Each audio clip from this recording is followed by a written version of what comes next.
Hello guys, welcome back para sa part 2 ng ating solving rational inequality. So for example number 2, 3x minus 1 over x plus 2 is less than 2. So again, yung first step, pag nagsosolve tayo ng rational inequality, dapat 0 yung nasa right side ng ating inequality. So transpose natin yung 2.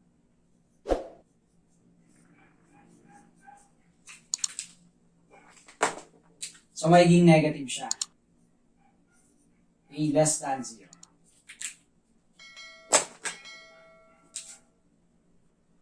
And then, simplify lang natin to. So, 3x minus 1, multiply lang natin to dito. So, negative 2 times x plus 1 over x plus 1. Okay, it's less than 0. And simplify natin yung numerator. 3x minus 1, negative 2 times x, negative 2x, negative 2 times 1, negative 2, over x plus 1. Okay, and then, combine like terms lang tayo. So, 3x minus 2x, x na lang, negative 1 minus 2, negative 3, over x plus 1 is less than 0. So, ito na yung inequality natin.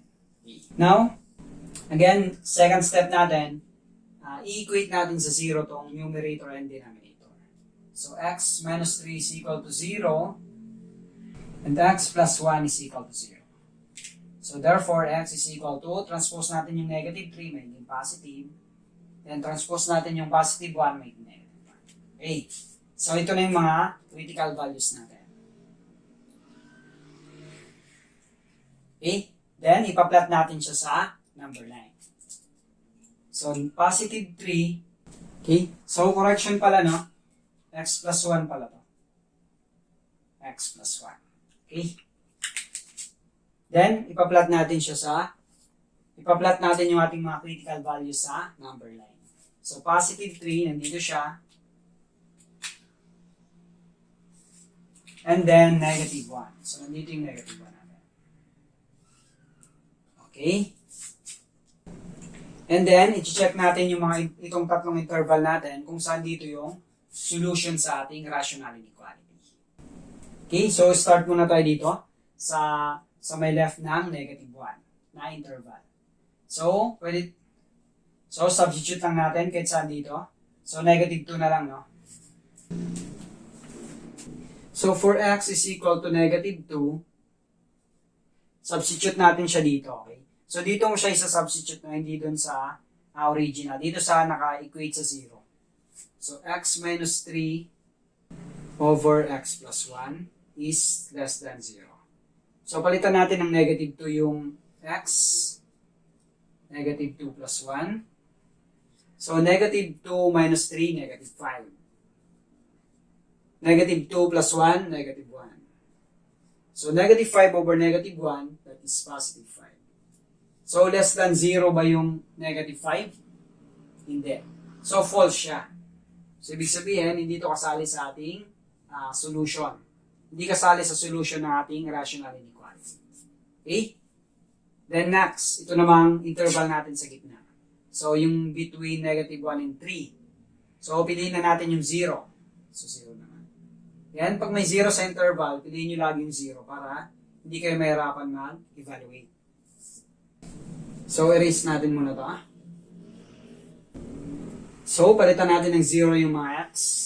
So, 0 minus 3 over 0 plus 1 is less than 0. So, magiging negative 3 over 1 is less than 0. So, magiging negative 3. Negative 3 over 1, negative 3. So, less than 0 ba yung negative 3? Yes, kasi negative number siya. Okay, so, true siya. So, ibig sabihin, kasali ito sa solution ng ating rational inequality. Then last, itong nasa right naman natin na interval. Nasa right ng positive 3. So, kuha lang tayo dyan. So, gamitin lang natin yung 4. So, kahit saan dito pwede nyong gamitin. No? Again, erase muna natin to. So, palitan lang natin ng 4 yung mga x. So, 4 minus 3 over 4 plus 1 is less than 0. So 4 minus 1, that is 1. 4 minus 3, that is 1. 4 plus 1, that is 5. So, 1/5. So, less than 0 ba yung 1 over 5? Hindi. Kasi, positive number siya. So, false. Okay, so hindi kasali itong nasa right natin sa solution ng rational inequality.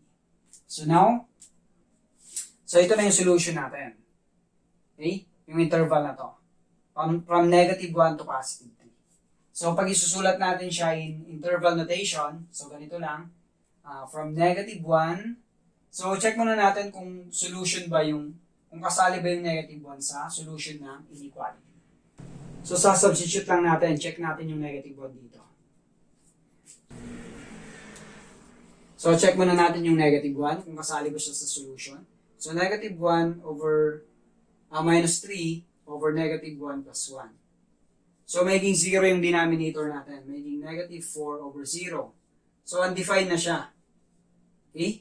Hindi ka pwede mag-divide ng 0. So, hindi siya kasali. So, pag isusulat natin siya in interval notation, that is parenthesis. Okay? Kasi hindi kasali sa solution. Negative 1, and then, papuntang 3. So, again, check natin yung 3 kung kasali ba sa solution. Okay, so substitute lang natin dito yung 3. So, palitan lang natin ito ng 3. So, 3, 3. So, 3 minus 3, magiging 0 siya over 4. So, pag 0 yung numerator, magiging 0 siya. So, less than 0 ba yung 0? Hindi. Kasi equal siya dapat. So, ibig sabihin, hindi rin kasali yung 3 sa solution. Okay, so, parenthesis din yung gagamitin natin. Again, pag kasali siya sa solution, bracket.